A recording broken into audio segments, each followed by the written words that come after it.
Greetings, and welcome to a special loincloth party episode of Genre Grinder. With me today is returning guest and my friend Luana Saitta. How are you today? I'm great. How are you doing, Gabe? Pretty good, pretty good. We just had a long-ass conversation before this, so we got up real good. So today we're talking about B all the way down to Z grade fantasy and barbarian films released in the 1980s. And I was originally calling this the B fantasy movies of the 80s, but part of me really likes the alliteration of B barbarian movies of the 80s, so I might change the name. I don't know. What do you think? I mean, if you want an alliteration, Sword and Sorcery is right there. That's true. Is there a lot of sorcery? I guess there's one of the titles is sorcery, but there's we'll get to that. That's a funny thing. Yeah. Anyway, I'm not particularly well versed in fantasy. And I skewed towards science fiction as a kid and a teen and a young adult. And I think that the closest I got to fantasy fandom was cartoons when I was young, like Visionaries, which, if you don't know, is the subject of my second podcast, which I will update eventually. I was thinking about this, and I also liked the first Beastmaster. That was on cable TV all the time here in the States. So yeah, I'm aware of the HBO joke. Hey, Beastmaster's on. Yeah, it's true. There you go. Hey, Beastmaster's on, exactly. But believe it or not, Beastmaster. Somebody actually asked me. My friend, I told him, my friend Chad, we were doing this. He said, "Oh, you're going to cover Beastmaster?" And I said, "No, I said B fantasy. Beastmaster's too close to A level entertainment for what we're doing today." Oh, and then I also, as a kid, I was really, because I was an arty kid, I was really into Frank Frazetta and Boris Vallejo. Oh, really? Like you were into Frank Frazetta and Boris Vallejo without like reading the books that they painted the covers for? Yeah, I just liked the pictures and the art. I think it was something about coming into that in the 90s. I think that there was sort of a resurgence of posters. I definitely, my mom got me a calendar every year. And so I started to ask for, and she didn't like me to watch, movies with nudity or read them, but she was okay with me having artistic nudity. And so I had Frank Frazetta, Boris Vallejo, and H.R. Geiger calendars. And she was like, whatever, okay. Okay, that's wild because like that's stuff that you showcase in your room, Yeah, exactly. Exactly. Like a movie is something you discreetly watch in your house and is limited in time. Those Vallejo or Frazetta or whatever posters would constantly be there, Yeah, right next to my bed. I had bunk beds. And a Frank Frazetta, H.R. Geiger, Boris Vallejo, all those guys. I try to remember some of the other artists. Those are the three that always come to me. Yeah, anyway, but yeah, so I kind of came to the idea of pulp art rather than actual pulp literature. And so part of the reason I asked you specifically if you wanted to do this is it's twofold thing. And the first one is important because you yourself have become a fantasy writer recently. And I think, I would consider you at least B level at this point. I'd say so, yeah. Yeah. So I wanted to offer you, a commercial for your writing, and dozens upon dozens of people that listen to my podcast will now know about it. But the other reason is that I enjoy and had watched all three of these films before. I kind of enjoy them on an ironic level, and I only really found fantasy fandom in the last decade, 15 years, maybe 20. And it was partially due to prodding from you and our mutual friend Lauren. Okay, yeah. I had played Witcher 3, and you guys encouraged me to read the books. And so I had a job cleaning the apartment at the time, and I listened to all of them on tape, and I sort of fell in love with them. Oh, that's great. So I didn't even know that. Cool. Yeah. And then the other thing is after that I saw you two praising the Kurt Busiek Dark Horse Conan Conan series, yeah. And so I got into those. And then they were so good they kind of ruined the character for me because it's just such a rich just a version of it that then I rewatched the movie, which is going to come up a lot. And Arnold's version of the character was no longer as good to me because I had fallen in love with the Dark Horse Comics version of the character, who's just a very different character. With you and Alien and Predator, huh? Like you're a Dark Horse, Alien, and Predator fan. That's true. I didn't even think it. Yeah. I'm a huge Dark Horse, Alien, Predator fan. I loved both the actually all the all three of the last Predator movies and Alien Earth Hmm. all reminded me of those comics a lot. Right, right. Yeah. No, Um, that's funny because like obviously you came to the Dark Horse Alien and Predator stuff on your own, yeah, as and a you kid. yeah, and you recently admitted that like maybe I think like I'm primarily a Dark Horse comic Alien and Predator fan, even though you like quite a few of the movies, Yeah, I and think so I like almost all the movies, I think. I mean, right. maybe not AVPR, but pretty much all the other ones. That's a I don't know if that's that a one dark haired step. I want to say redheaded, but red is way too bright a color for way too AVPR. bright. Yeah, yeah. You can see Uh, red. yeah. No, so it's funny that Conan kind of did the same. Like the Dark Yeah. Horse Conan is way no same actually. That was ironically that was my gateway into the Conan character as well. I had seen the John Milius movie as a kid, but like Mhm. it is kind of a weird standout compared to other entries in Arnold's filmography Mhm. because the Milius Conan is not really an Arnold vehicle as such. It is a it is Milius's very much Milius's take on Conan, and Arnold was not yet the that was his breakout role. It was he was not yet the Yeah, powerhouse that he would become. Like in later years, a project that would get Arnold into its orbit would inevitably become an Arnold project. right. And if you grew up on Predator, Commando, whatever, Total Recall, these are very much Arnold movies. You go in there for Arnold's persona, and he's it's not really there yet in No. that first Conan. And so as a kid, I was like, okay, there's technically stuff in here I like, but this is kind of a weird movie. Yeah. And yeah, yeah. So ultimately, like a decade or so later in the early O's, I bumped into those Dark Horse Conan comics. I was like, oh yeah, this is Conan's deal. Yeah, I like this stuff. The Arnold was almost hired specifically because he was a good bodybuilder, I think, Hmm. for that role. Yeah, because he looked Um, like a Frazetta painting, basically. exactly. And I know I actually watched the that came out on 4K recently, so I had to review it. And there's plenty of footage of Milius saying like, "Oh, I thought Arnold. I saw him in Pumping Iron, and I knew he had the attitude for it." But I honestly don't believe him. I think he just liked the way he looked because he gives him hardly any lines too. Yeah, he's got like 20 lines in the whole Yeah, movie or something. Yeah. Conan's very verbose in Hmm. the Hmm. yeah. I've read some of the books. I mostly just read the comics. I know the comics adapt a lot. I also played the video game with my friend for way too long. It's a very silly video game with not much to do other than build things, but I really Oh, liked it. Exiles. Yeah, I Yeah, quite like yeah, it. yeah. I've played hours and hours of Exiles without actually achieving anything, just sort of wandering around and building stuff. Did you have like a little follower army of like crocodiles? Yeah, yeah, you get pets. Yeah, yeah. Oh, Mhm. the best is building a big base and then getting a million animals and then making bad guys chase you into your base and then And then the watching your animals animal eat them. friends just destroy them. Ironically, that makes you more of a James Earl Jones than a than an Yeah, Arnold. that's true. That's true. There have been low budget fantasy movies forever. Right. But there was something about the combination of rising home video popularity and the success of Conan the Barbarian that sort of made Hmm. a perfect little storm for a flurry of these movies in the 80s. And I think the only other contributing factor I could figure out was Desmond Davis's Clash of the Titans, which was Hmm. something like every kid was required Right. to watch, Uh-huh. basically. What is the line from Wayne's World? It was issued to you in the mail with soap with dish soap coupons or something like that.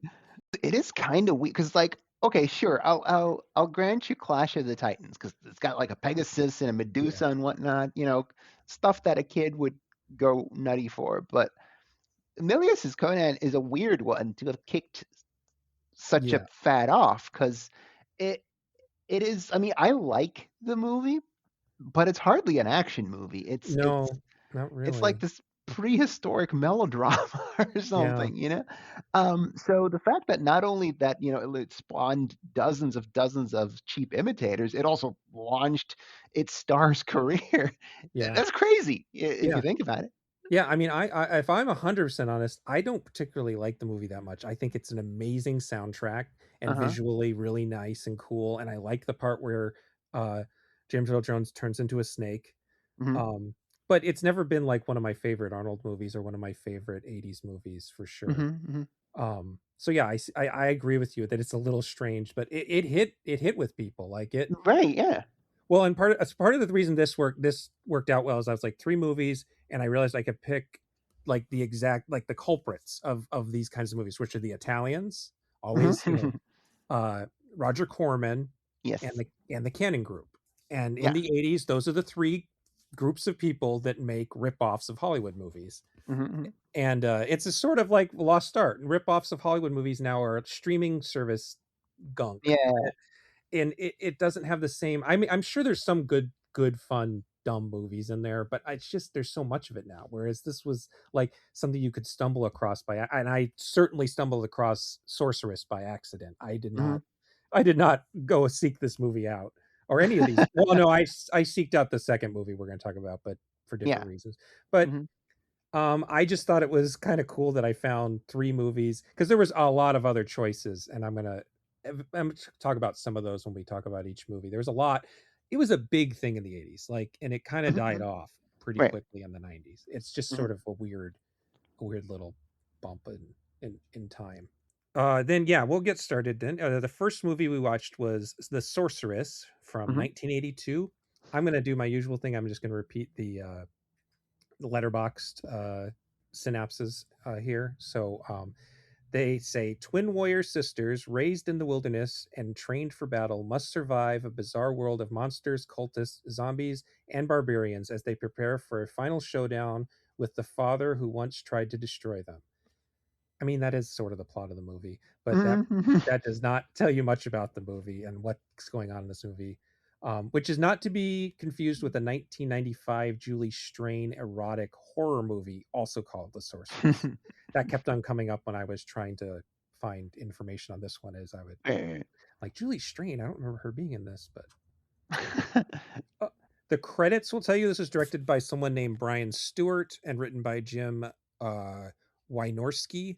But Stewart is a non de plume for Jack Hill, and Hill also rewrote Wynorski's script while filming. So this is a Jack Hill joint, except that apparently producer Roger Corman did a bunch of stuff that pissed Hill off, and hence him removing his name. Right. So, Right. and I think most listeners are aware of who Roger Corman was because I think Patrick and I have covered his movies a million times. Hmm. Um, but if you're not familiar with Jack Hill, here's a quick primer.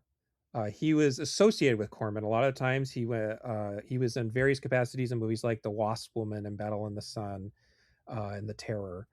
And his directorial debut was a sexploitation quickie called Mondo Keyhole, followed by some co-directing gigs. And his first great movie, which is still his best movie, which is Spider Baby, which is a sort of basically Spider Baby is the movie Rob Zombie's been trying to make since the early 2000s. Okay.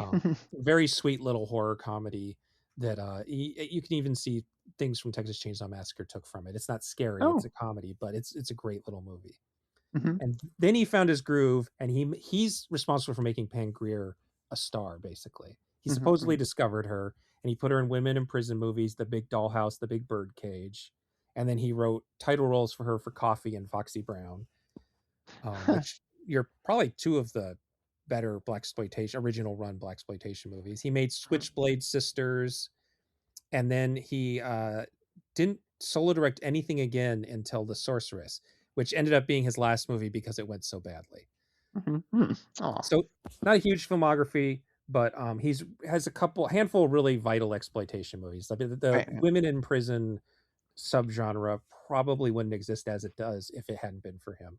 Hmm. Not that it's one of my favorite subgenres, but so that's where we're coming from. That's like I want to over talk over you, but that's so I don't know if you were aware of Jack Hill very much before you watched Sorceress, which if that's unfortunate, if this is the only Jack Hill movie you've ever seen. I'm sorry to report it is. Yeah. I was aware of Foxy Brown of Coffee.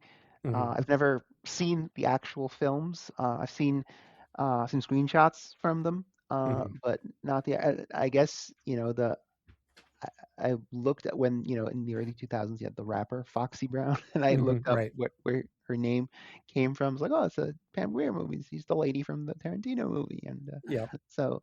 little teen Luana went to, like, who is this Barbarian? So I kind of knew random trivia and information about these movies. I did not know they were from the same director. Spider Baby seems very interesting. Yeah, it's fun. I like that movie Right. a lot. And Um, he apparently worked with Boris Karloff a couple times, which yep, is kind of wild. yep. Yeah, and he, I mean, Spider Baby has a thing where he went out of his way to hire a retired actor who was basically, and when he was younger, there, those kind of racist horror movies that back in the day, there was always a black guy who going, "Feets don't feel me now," and uh, Jack Hill went out of his way to hire that specific actor to Oh, appear as cool. the first victim at the beginning of Spider Baby, Hmm. just because of and gave the guy another job. And Oh, yeah, I highly recommend Spider Baby. If we were talking about family horror, I guess yeah, right, right. it would definitely be up there. Um, Okay, no, cool. That definitely sounds good. So yeah, unfortunately, his final and most dramatic film is the first ever Jack Hill movie I've seen. So I guess there is an element of tragedy for those in the know.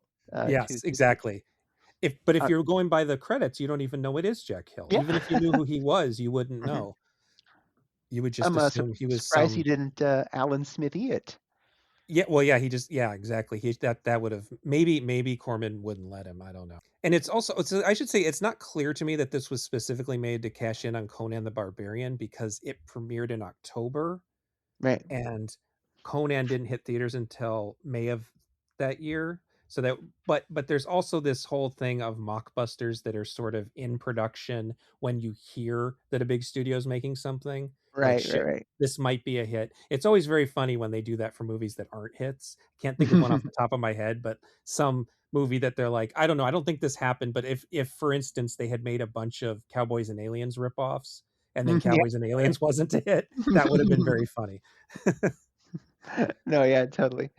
Yeah, I gotta say that, like, for for a movie that is, it's got it's an exploitation movie. It's a Mhm. cheap quickie. It's got violence. It's got boobies, but like it's so wild that like it's got a good amount of nudity and some off-screen rape, Yeah, but for jokes. there's um, For jokes, the rape jokes are, yeah, a little exactly. much. Uh, but like the comedy is so aimed at small children. Yes. They made up like Jar Jar characters in there. Mhm, mhm, Um, yeah. so, so one wonders, like, what, yeah, I'm hearing now that okay, they took the movie away from Hill, or Corman like recut it or something. Like, I wonder what did he put the titties in, or did he put the Jar Jars in?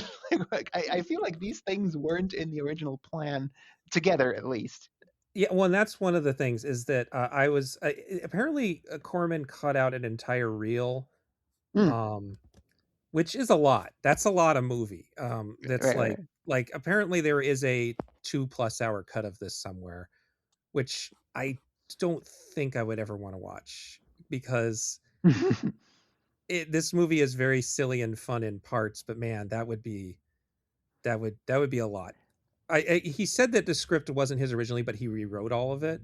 Right. So maybe the Jar Jar Binks character, as you're calling this horrible goat thing, that's just Right. a pervert satyr basically, who only communicates in Boz or bleats, is very awful. That's an awful, terrible, horrible character that you don't want to be around. He said in interviews, Hill said that he really wanted Sid Haig for that role because he and Sid Haig had been working together since he also basically discovered Sid Haig, um, who is very young in Spider Baby and is basically in all of those. I actually got to meet Pam Grier at a con once, and there was a separate con across the street where Sid Haig was. So I had him sign it, and then I took it to her, and she was so happy to sign the other half. And it's the one time in my life where I met a celebrity that I literally could not speak. Just words would not form because she's so amazing to be around. She has such beautiful aura to her that I Oh, that's she's so like, cool. "Oh, Sid, he's so nice. Is he doing okay? He's over across the street." And I Aw. just kind of went, um, but but yeah, so maybe he had a plan for that. I could see Sid Haig doing that as an annoying but funny character, like saying like pithy one-liners and stuff Right, instead of right. just bleeding. Yeah. He looks like he's fucking maybe one step above Torgo from Mono's Hands of Fate. Yeah. Uh, in terms of Yeah, speech. basically very similar kind of makeup job. I guess the face part doesn't look terrible, but the Right. man, the legs do not work at all. Just don't make your cloven hooved character. Just don't do it. If you don't have the effects budget, just make him something else. I don't know what else, but just make him a creature. He doesn't have to be an existing thing. Oh yeah, and the other Jar Jar Binks character, that damn gorilla. Yeah, yeah. Who is that? I mean, just I mean, this movie came out the same year as Return of the Jedi, and you had to pay the same amount of money to see those in theater. I just kept Imagine on being a thinking kid it. and Looking at that gorilla and then looking at, Chewbacca, yeah, who's like or the a Ewok full or whatever. a Yeah. character. Well, actually, that's going to come up in the next movie. Chewbacca will, but yeah, these like they're basically just masks. They're really, and there's this Yeah. sort of implication that this whole society of gorilla people are doing what they're doing because they're being promised sex with women later, or sex Right. sex with like this sorceress character. There's a lot of reviews of this that say it's called the sorceress and there isn't a sorceress in the movie, and there kind of is one lady who's kind of a sorceress. I Yeah, like, she's sorcerer's coded. I don't know if she does magic per se, but, like, yeah, Yeah, for it's kind of like that bad guy in the Disney's Hunchback. 'Cause, like, yeah. he's technically not a bishop or whatever, but he's a fancy man who is, like, Yeah, weird about women and is always hanging around the church, so, yeah. uh, so, yeah, I feel like you could point to that lady and be like, that is the sorceress, actually. But you know what? Even though, you know, fucking Squint and she's a sorceress, I do have to say that she's not the character that you'd name the movie No, after. You she's know, she's Eveline or Evelyn from, right, like, right, she's uh-huh. not an important she's a henchwoman. Yeah, exactly. Like, if you were to name the movie, you'd name it Skeletor, you name it Yeah, after yeah, the evil dad or whatever. yeah. So, like, you could technically, like, yes, that one is the sorcerer. Don't be a pedant, but that's she's not big enough to name the movie after. If it was called the Sorcerer, it actually might have made more sense now that I think about it, Mhm. because you can The, kind of the, consider the villain a sorcerer. If the evil dad's sorcerer. yeah, the evil 'Cause dad. he's their dad, right? At least he's at least, yes, he is supposed to be their dad. Well, yes, I think so. It's I wonder if Corman cut out, instead of just cutting out little bits, he cut out entire scenes that had explanations for certain things. Right, Um, right. I'm not sure. I Part of thought the it was so funny that, like, you start out with your usual, like, oh, these chosen children, chosen one babies, elude their fate and grow up somewhere distant as, a very typical hero origin. Mhm. Uh, but like the villain is thwarted because like I need the fucking I need to sacrifice the oldest baby. I need to sacrifice my firstborn. And like, oh, what? There's two babies. I Yeah. simply don't know which one to say. And I feel like, If I mess up, if I sacrifice the, yeah, it's kind of yeah, a, it's actually like I could see Jack Hill, the comedic writer, making that very funny.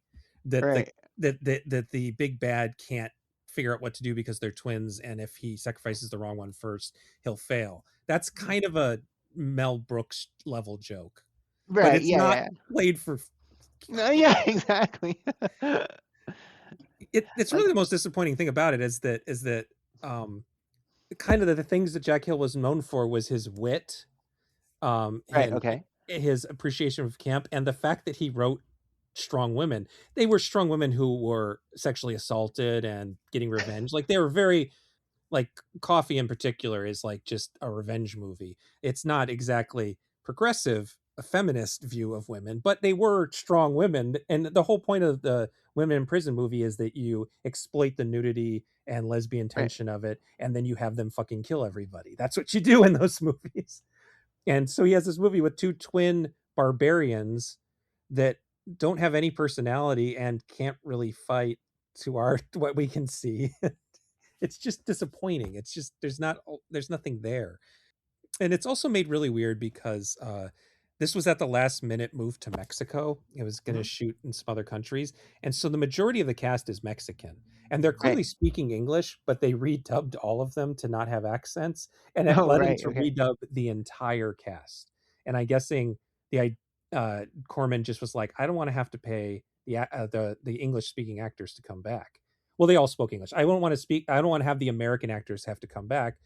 So he just hired people on staff at New World Pictures, not actors, secretaries Right. and accountants and stuff. So every line has this really detached, really Right. wrong for everything kind of thing to it. It's very strange. It's Uh-huh. kind of thing I usually actually appreciate in movies, especially watching a lot of Italian movies where the actors are often speaking English, but they're always dubbed, even if they're English speaking actors, and so they get the face wrong. All that's going to come up in the next one too. They just get the face Yeah. and mouth just do not mix in a lot of Right. these, but it makes it extra weird in this Right. case. Right. And then well, it is kind of interesting because it's this whole Mexican. You don't recognize any of these actors because not a lot of Mexican movies make it outside of Mexico. So that Mhm. part's kind of neat. Is Mhm. that I don't think anybody in this movie, other than the sisters, had any sort of bigger career at like they're not cult icons. So that's kind of Right. fun. Right. That's kind of fun. Oh, Um, that's great. I think this is an incredibly unsexy movie, which is really strange to me.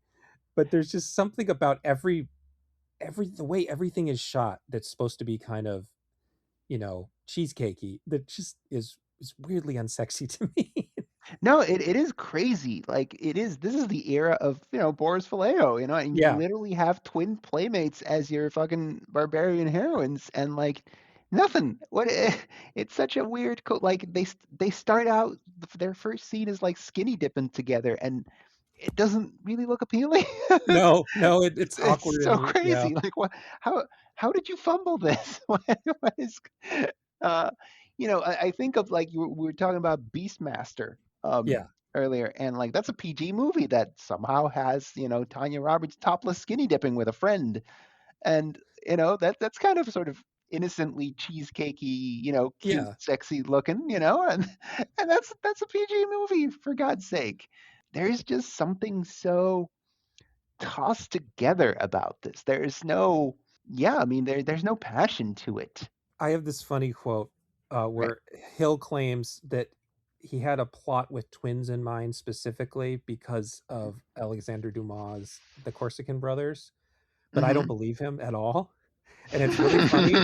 It's really funny because I had just reviewed the 4K release of Van Damme's Double Impact and learned that those filmmakers also claimed that was based on the Corsican Brothers. So I think that if you end up being forced to make a movie with either an actor playing dual roles or twin actors, and they're not really pulling it off, make yourself seem more cultured by saying, "Oh yeah, I was basing it on Alexander Dumas book."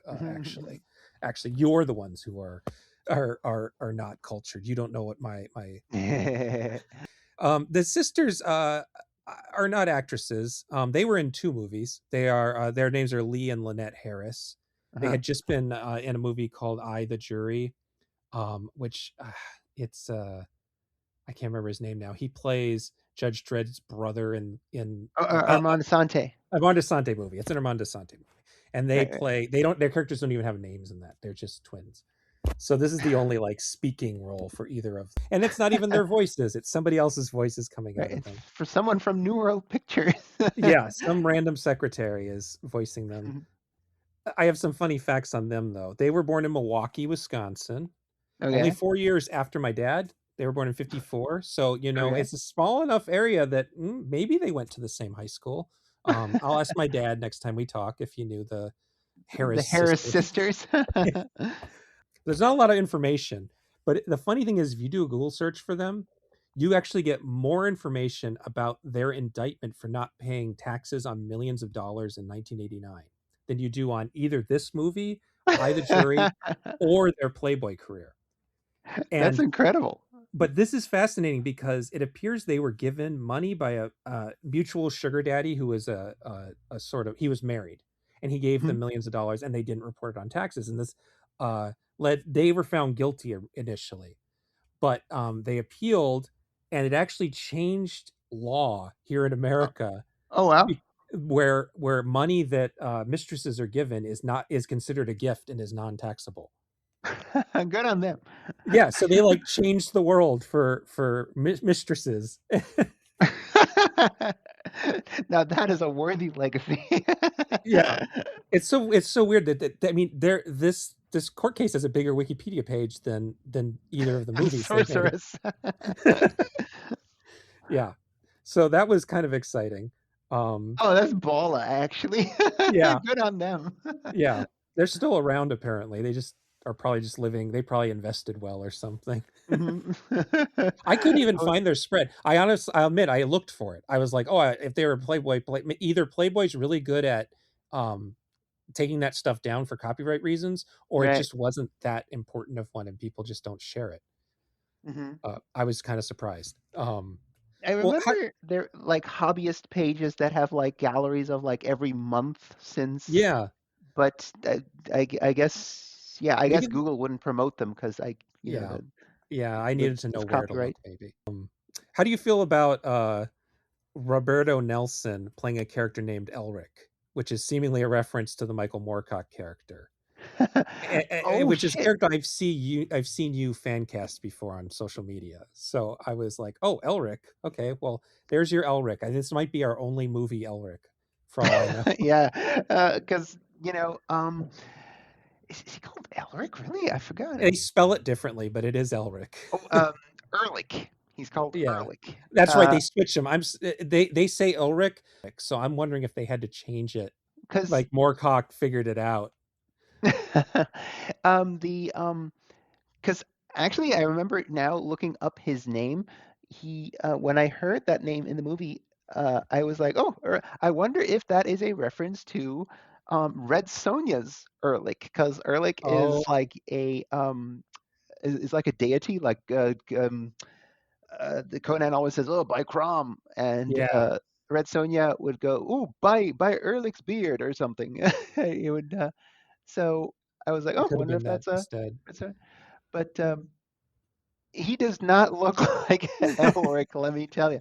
I know just He enough about the character to know what that character looks like, and it was very funny to me.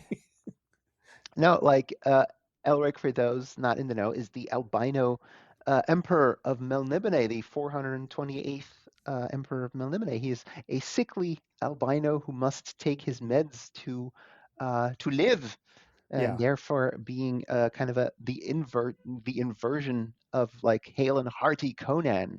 right, He was a character conceived in the 60s in the second wave of sword and sorcery. So basically, if you kind of compare it to comic books, Conan would have been like a golden age, Superman, Batman type character, and Elric is a character created by someone who grew up with right. Conan or Superman, Batman. Um, and so there's a little bit of that Peter Parker's like puny Peter Parker, relatable guy. Elric is not a superhuman. He is in fact sickly. He needs drugs to live. He needs he's more of a brainy nerd. He wants people to stop fighting. He's not a um, he's not a Conan. He's not a And barbarian, really. yeah, Yeah, exactly. He's from the weak and decadent courts of Melnibone. He's quite the opposite. So yeah, yeah, possibly because this guy is very much a sort of we talked about Clash of the Titans earlier. Um, I feel like he is very much in the Harry Hamlin school of yes, sort yes. of handsome, coiffed guys.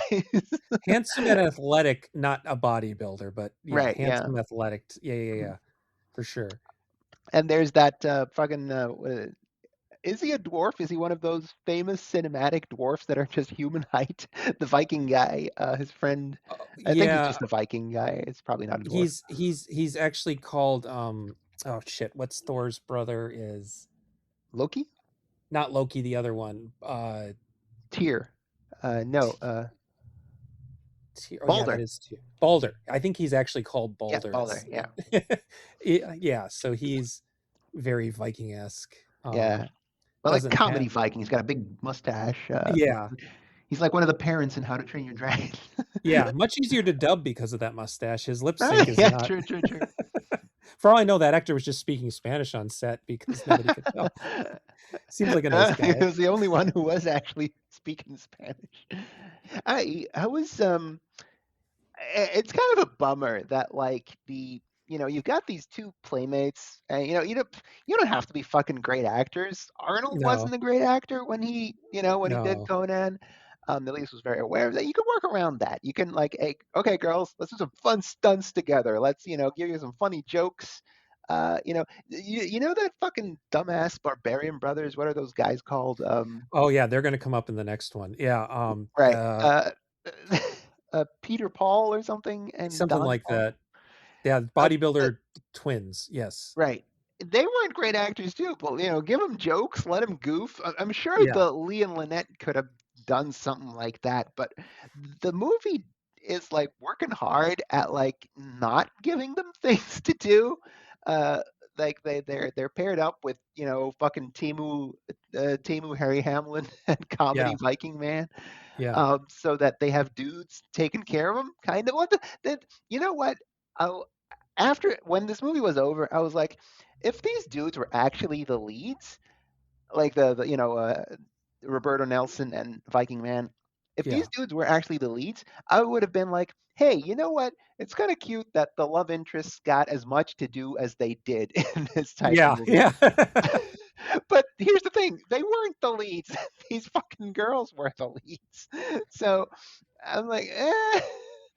I mean, still for this type of movie, nice that that the playmates what show their boobs, and let's face it, that's their function. They're here to show their boobs. That they got as much to do as they did, but they should have gotten a lot more because they were the fucking lead.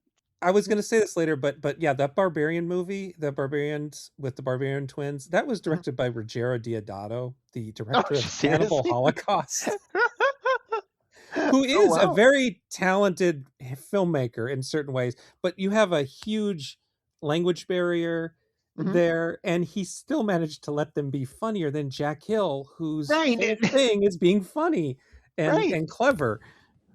Yeah, And it's true. Corman, what did you do?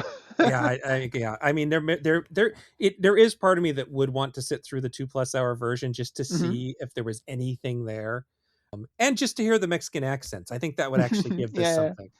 I think it would be kind of nice. But the reason that this movie always sticks with me is the very silly climax where they have this ritual, and it's to release the evil god, and the good god is released at the same time, but it's not very clear as to why the good god is released at the same time. They say a secret word that they could have said the whole time. He's like a very Deus Ex Machina moment. And the good god is this big winged, I looked this up, it's a Umarl, I'm gonna say this wrong, Umarlulu, which is a half Umar lion, Lou? What?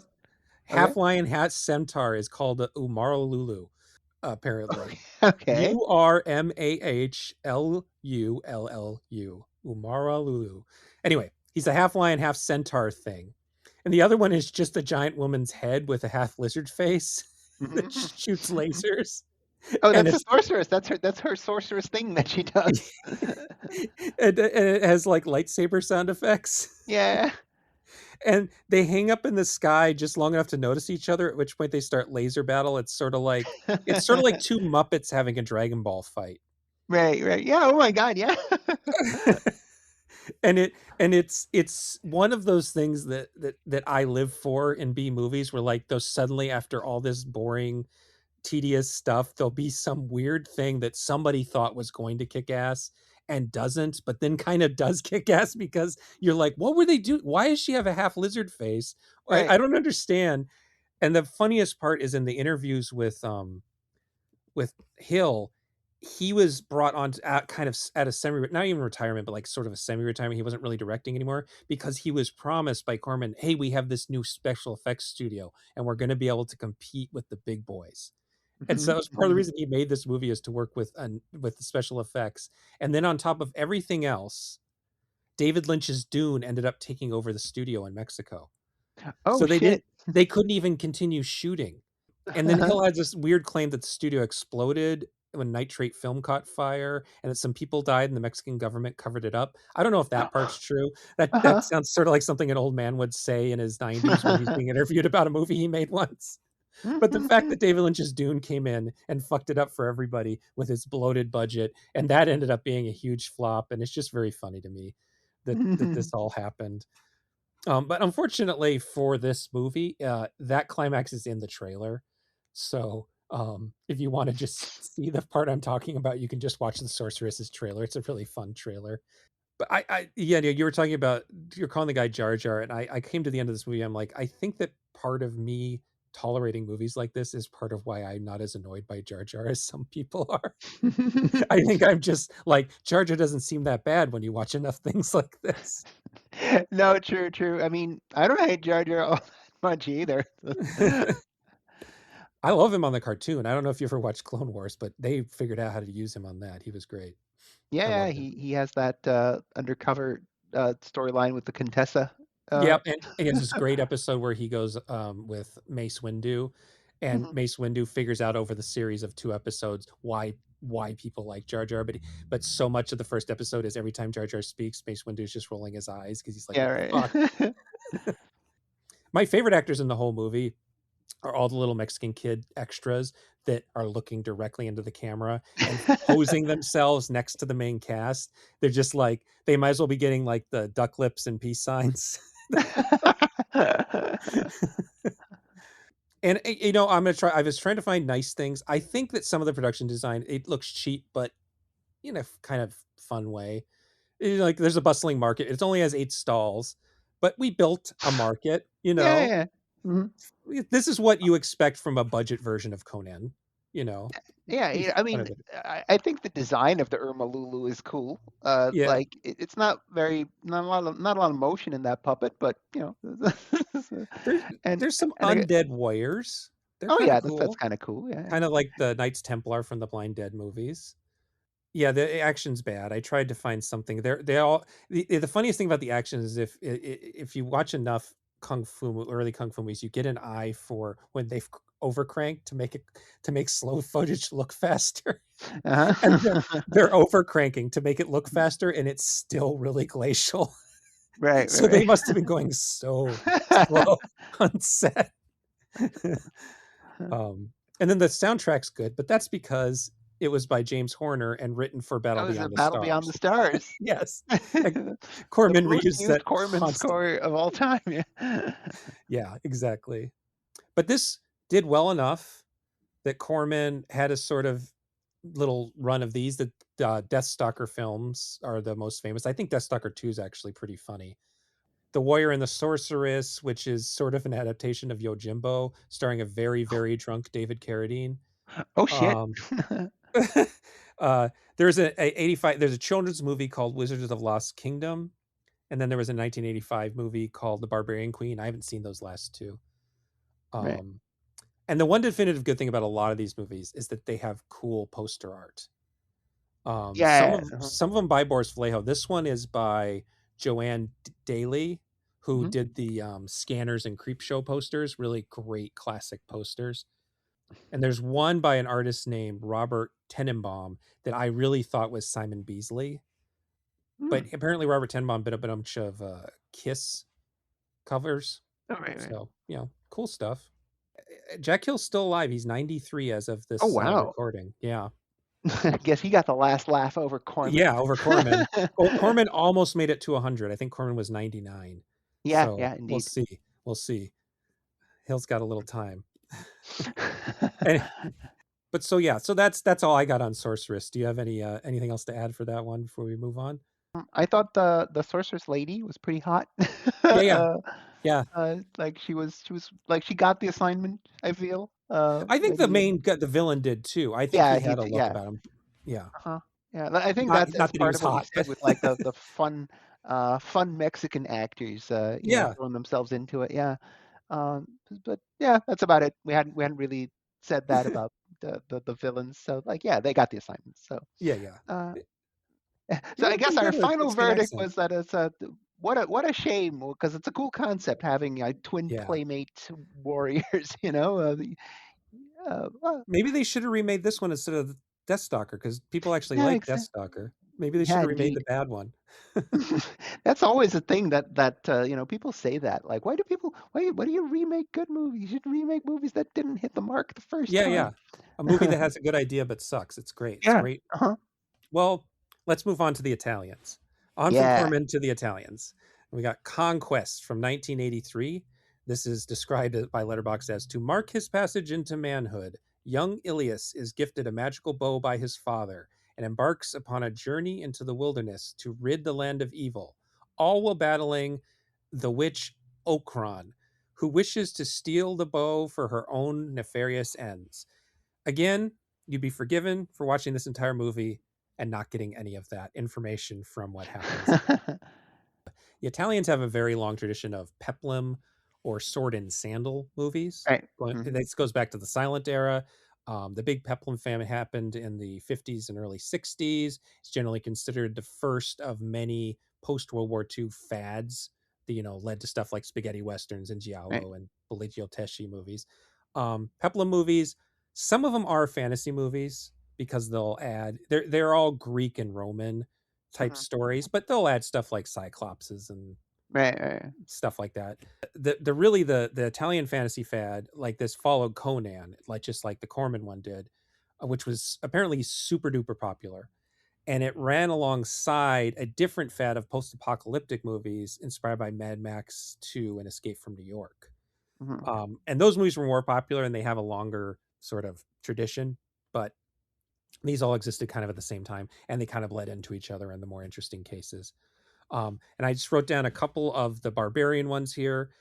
There were 4 Attore the Invincible movies, all directed by Joe D'Amato.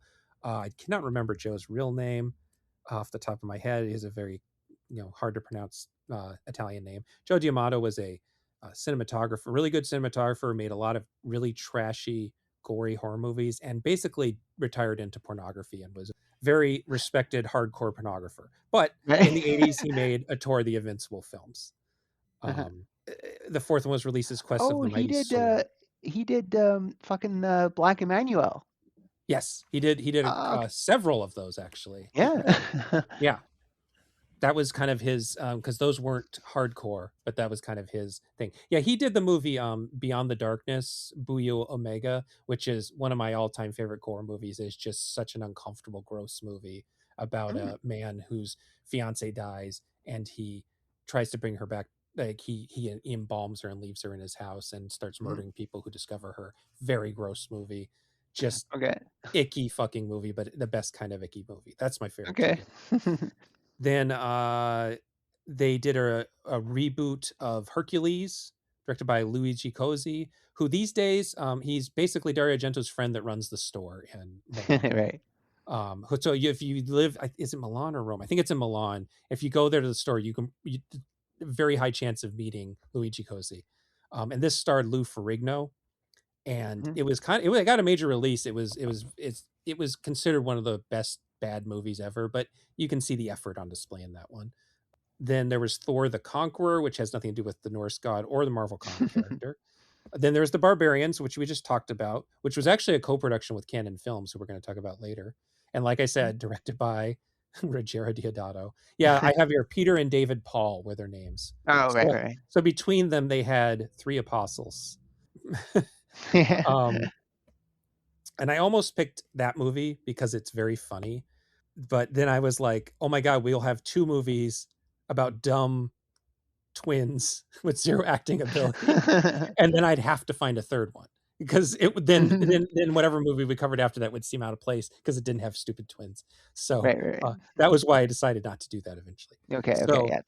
I went with the Conquest, which is directed by Lucio Fulci, another person that I cover all the time. He's one of my all-time favorite filmmakers, and he's maybe the top of the list of filmmakers I'll go to bat for. And I'm Mhm. such a fan. I'm such a fan that I probably can't be trusted to speak on his movies in an objective manner. But all that said, I used to really hate this film. Oh, wait, okay. Why I've did you grown hate to it, like and it. why did you grow to like? Yeah, exactly. What? Give It's give us so the evolution here. so one okay. So part of the issue here Mhm. is that it is impossible to tell what's happening in this film.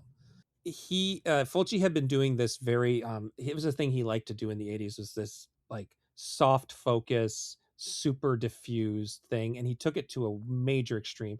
Part of the interview with him, he says he did it because the budget was so low he thought it would cover it and give it an ethereal look. It basically looks like he filmed through a cheesecloth or some Right. Vaseline. And on the bootleg VHS I watched back in the day, it looked like nothing. I couldn't tell what was happening. So finally it came out on DVD, and I'm like, okay, I see there's something here. But I was still at that point discovering Lucio Fulci movies, and there is Right. a huge quality drop.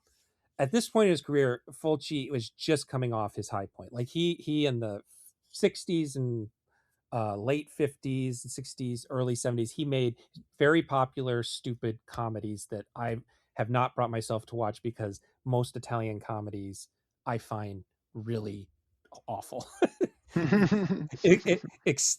Just like finger in my eye level annoying movies. So I've never watched them, but he had a name for himself, and then Right. he changed up. He made some spaghetti westerns. He made some giallo movies. He started to find his style. He started to realize he liked gore. He made a supposed ripoff of Dawn of the Dead called Zombie that was a huge hit.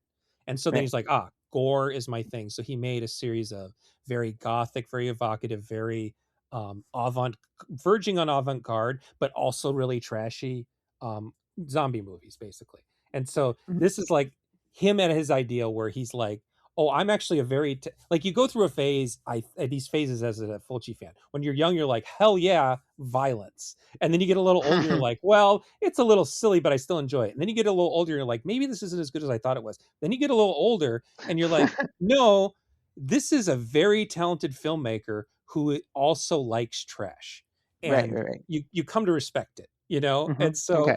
so going from that to something as impenetrable as Conquest was hard the first time I did it, but then I got Right. to see how much worse his movies got after Conquest, and I started to appreciate that it's different. It's something different. He made this just after.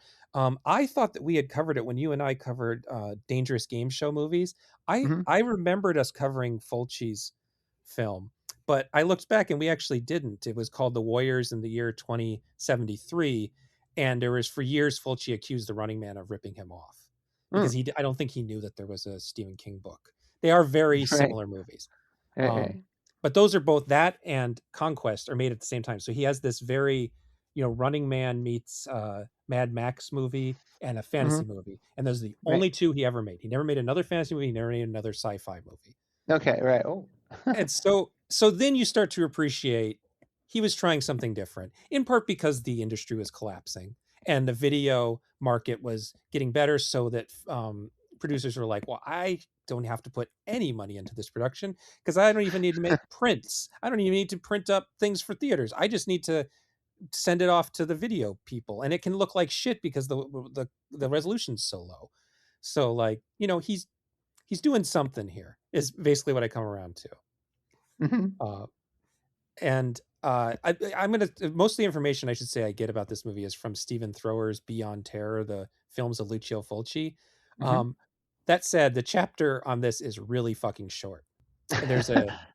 There's a new release coming out soon. I'm assuming maybe has special features, but not soon enough for us to cover this. So there really isn't a lot of information. I just have some brief interview clips with Fulci to go off of here. And Fulci was kind of famous for centering himself at every narrative. So, like, Right. if a movie didn't go well, it was all somebody else's fault and they were the worst person ever. Or if he didn't like a movie, it was the worst thing he ever made. That kind of stuff. He didn't really like deal in gray areas, like, oh, we tried to do this and it didn't work out. It's either it worked out and you're an asshole for not agreeing with me, or Mhm. it was the worst thing ever and we should burn all copies of it, is kind of the way he is with this work. But the one thing in Stephen Thrower's book that I like is his review, which starts with, and this is his quote: "If films have a personality, someone slipped this one a Mickey, Finn. Admittedly, half the fun of sleeping pills is fighting the effects and staying awake to experience the weird pharmaceutical slurring. But few would want to feel that way whilst trying to crawl through a Conan the Barbarian ripoff. Here, Lucio Fulci begs to differ," which is, yeah, this is like watching Quaaludes, kind of. this movie.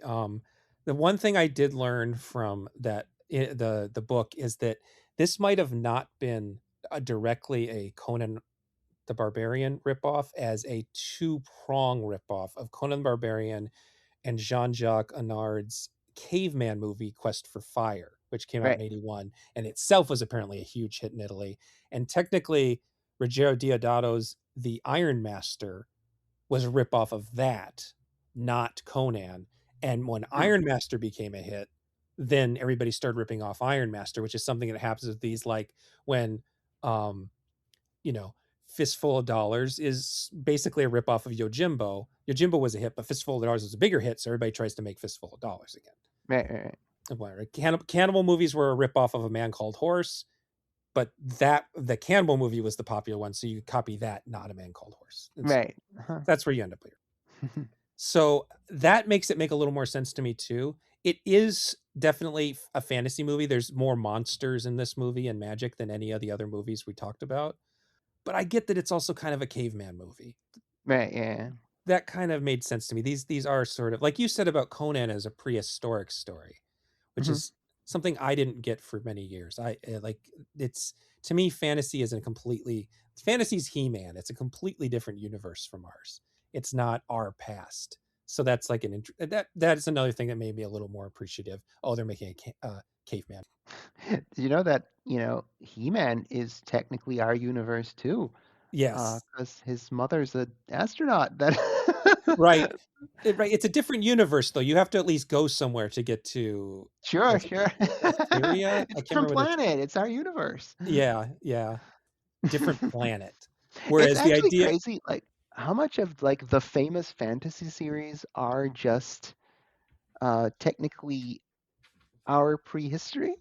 yeah, Conan's deal is that, the civilization is cyclical, and Conan just lives in a very ancient civilization that was destroyed, before the rise of the sons of Arius, as Mako says in the prologue. Lord of the Rings is meant. Did you know Lord of the Rings is meant to be our prehistory? you know what? Like, I don't think I realized that. I don't think I knew that. If I did, I forgot that. basically, Tolkien wanted there to be like an English mythology, because like the closest thing there was Arthur, the Arthurian mythology, Right. but that's very Norman, very French infused. Or you have like the Mabinogion, which is very Welsh. But so he wanted to come at this like, what? Okay, but like, what if I tried to make an English mythology? And Hmm. Lord of the Rings is supposed to be that. Uh, That makes sense. Yeah, if I knew that, I had forgotten it because that sounds like news to me. Did you ever read? I'm thinking the only person alive who liked this when they brought Conan into the mainstream Marvel universe several years ago, like maybe 10 years ago. I don't think I've read. I've actually. I'm not sure if I've. No, I've not read any non-Dark Horse Conan. So they brought him into the official Marvel universe, and it Right. had to then make it that Conan's history was also the Marvel universe's history.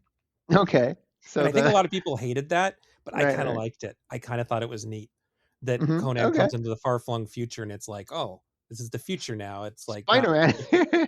yeah. And I enjoyed it. Mhm. I understand why everybody hated it, but he like, for instance, he got along with the Punisher, Mhm. and they like the Punisher, like they're in the Savage Land, I believe. Uh-huh. And so Conan's kind of like, oh, this is like kind of like my world. And they're like, no, no, no, this is the Savage Land. It's weird. We have to leave. Do you want to fly out with us? And the Punisher has, I can't remember, somebody dies and the Punisher wants to take the body out and he doesn't want to use Iron Man's shit. And so he walks across Antarctica and Conan goes, I think I'm going to go with this Punisher guy. He's got, there's something about him I respect. And Punisher keeps saying, damn it. And so Conan says, do you worship damn it?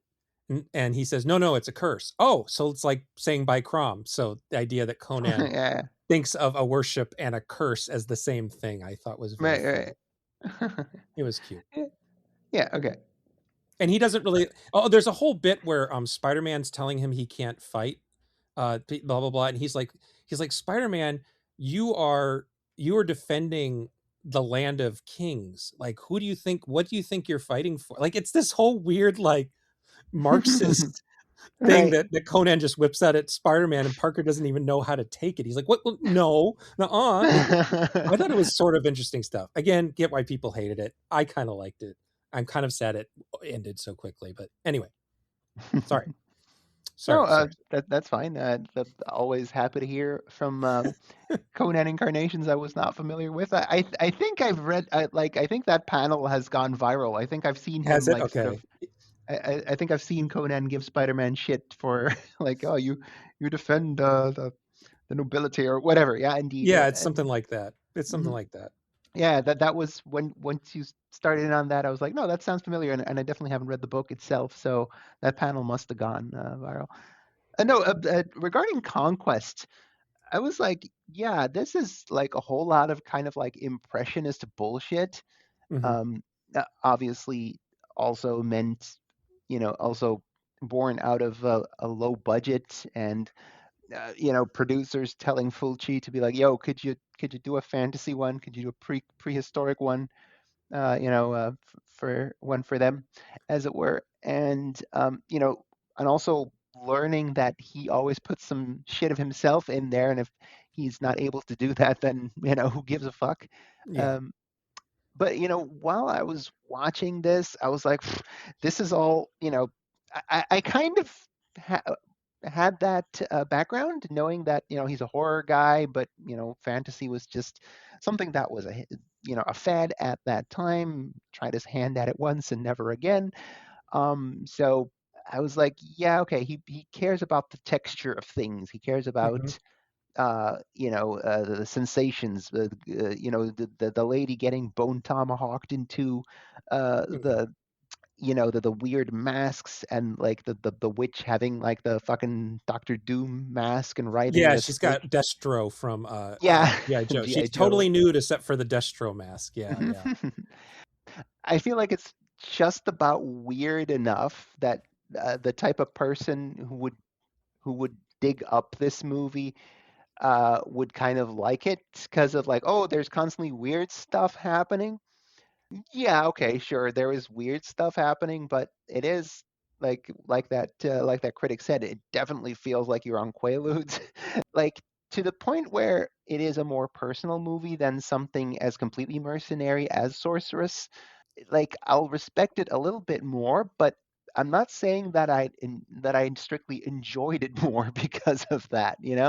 And by the time we fucking enter our climax, and Ilias, the son of the gods sent to Earth to rid of evil, is killed, Yeah, and our hero Mace, and, yeah, not Bad Boy related, but the our hero Mace then covers his forehead in his ashes in a cross shape.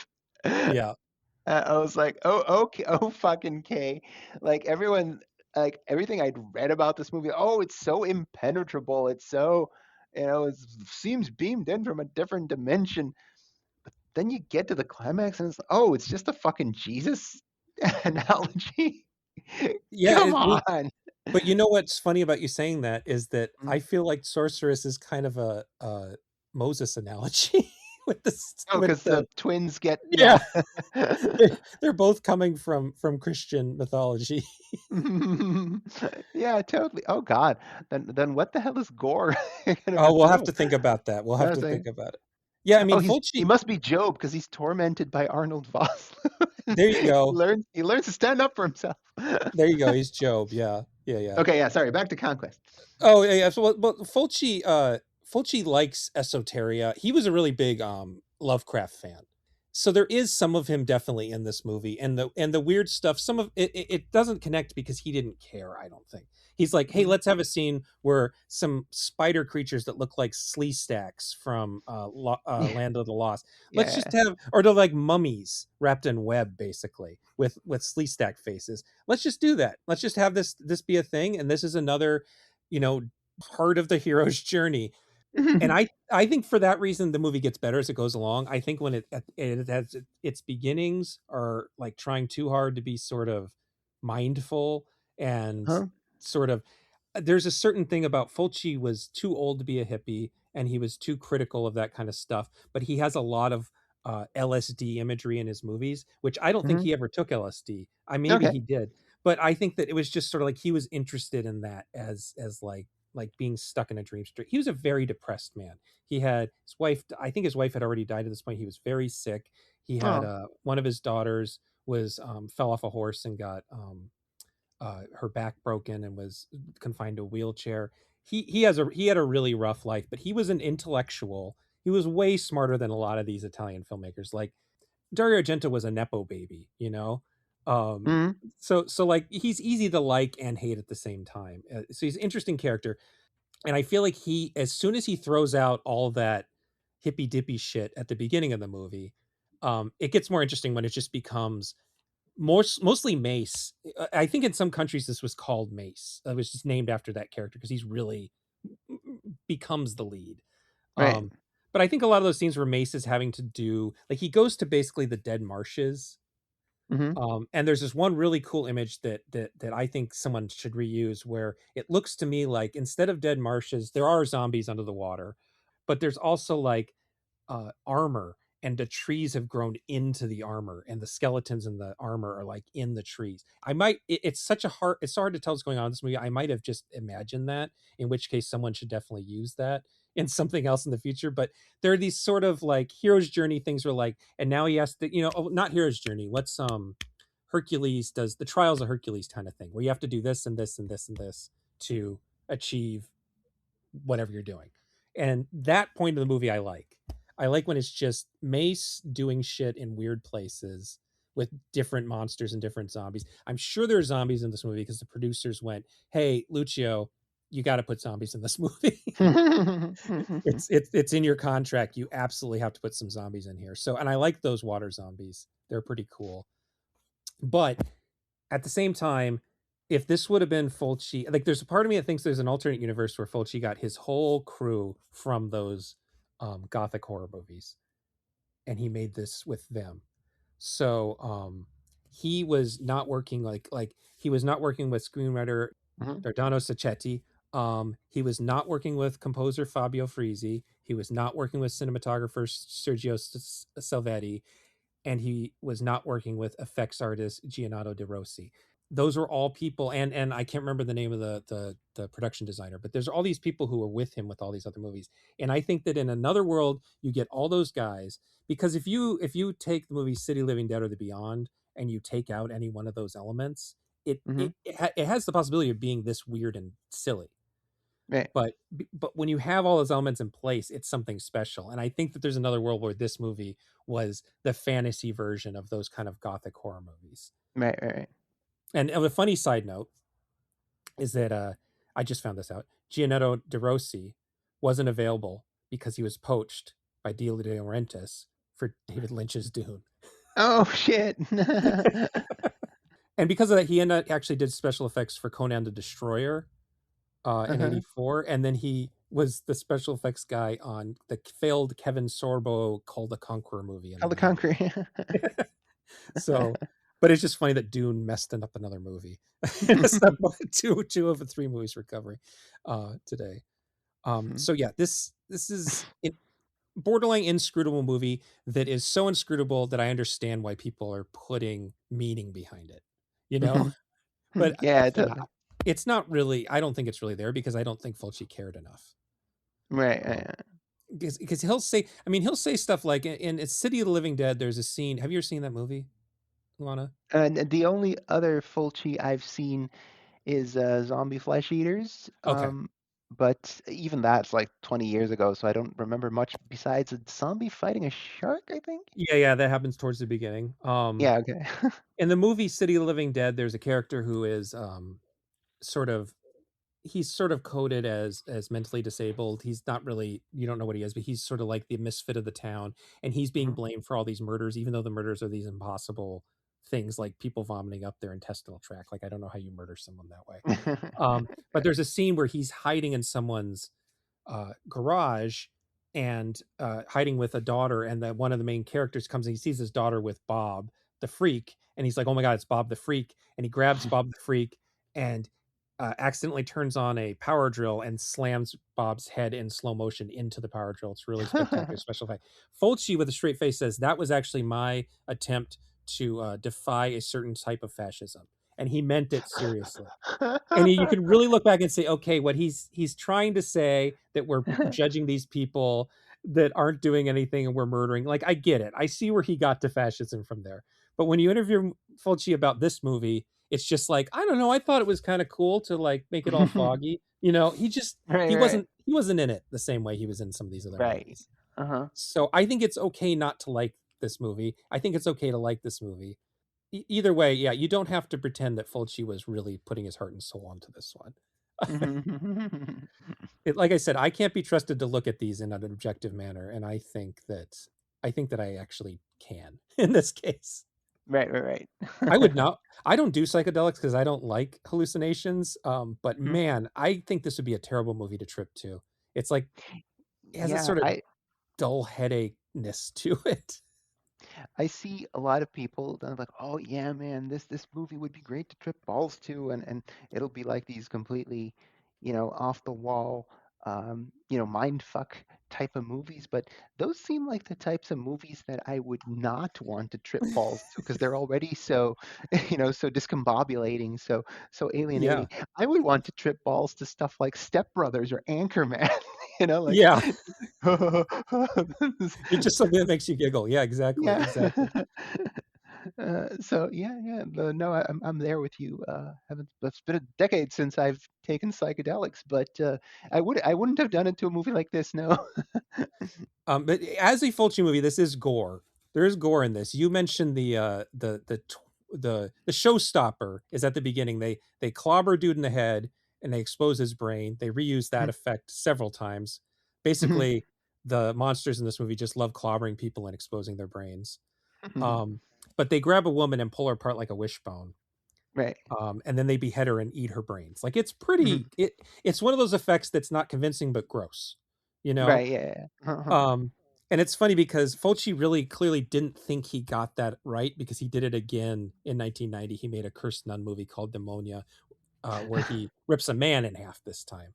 Okay. Uh, and it's a little more elaborate, but I think the effect actually works better in Conquest because we only really see the stomach. We don't see the whole body. You know, you can't really pull off the whole body without a lot of Right. money. I would accuse them of fridging in this movie. Like I could see a feminist media type watching this movie and go, "Oh my god, they just fridged those poor women that were the love interests."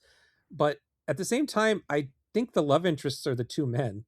I I think the women are just sort of something they do for fun on the side. I never got any sort of indication that this was a love interest. I'm not saying You it's could. not misogynistic. I'm just saying I don't think it's that kind of misogyny. I think it's a sort of women don't exist as things misogyny Yeah, level misogyny. exactly. It's actually the same type of stuff that was going on in Sorceress, where Yeah. you like we referenced the off-screen rape that was kind of a punchline at the end, Mhm.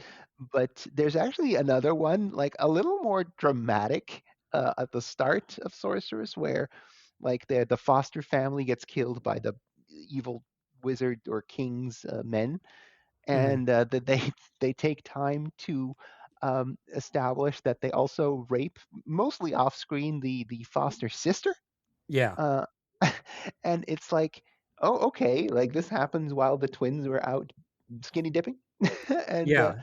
they come back and like the there's a fight and they get away, and they don't really think about their parents slash sister anymore. They don't reference it anymore. We have no idea what their relationship was, and exactly it's more in that.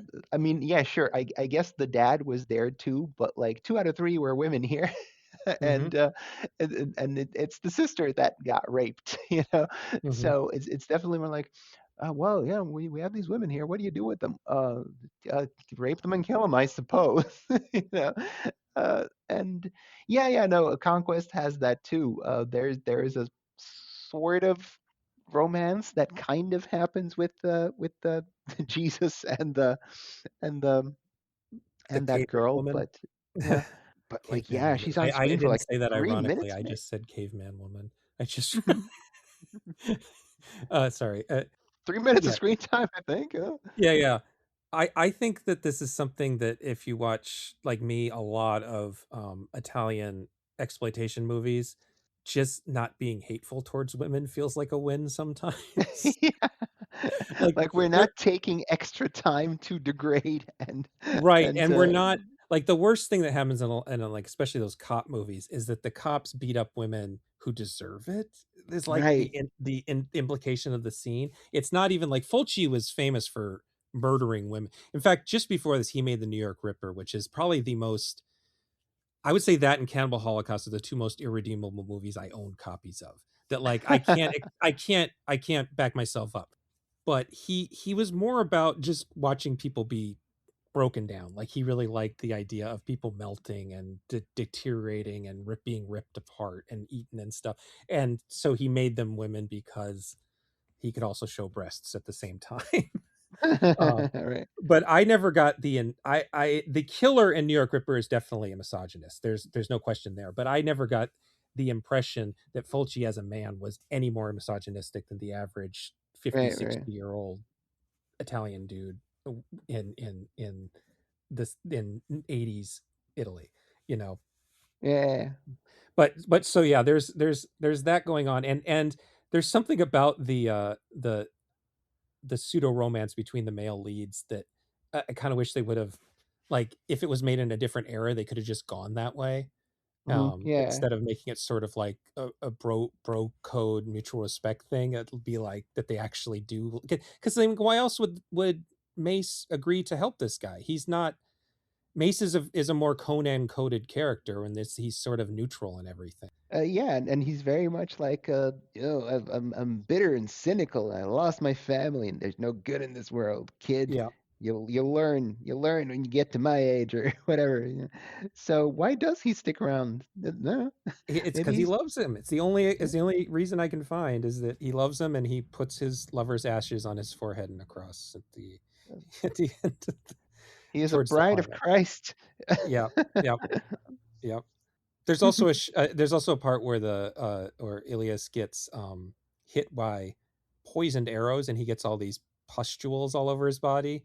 And I noticed in this viewing that Fulci gives the pustules more loving close-ups than he does the naked breasts of the main villain.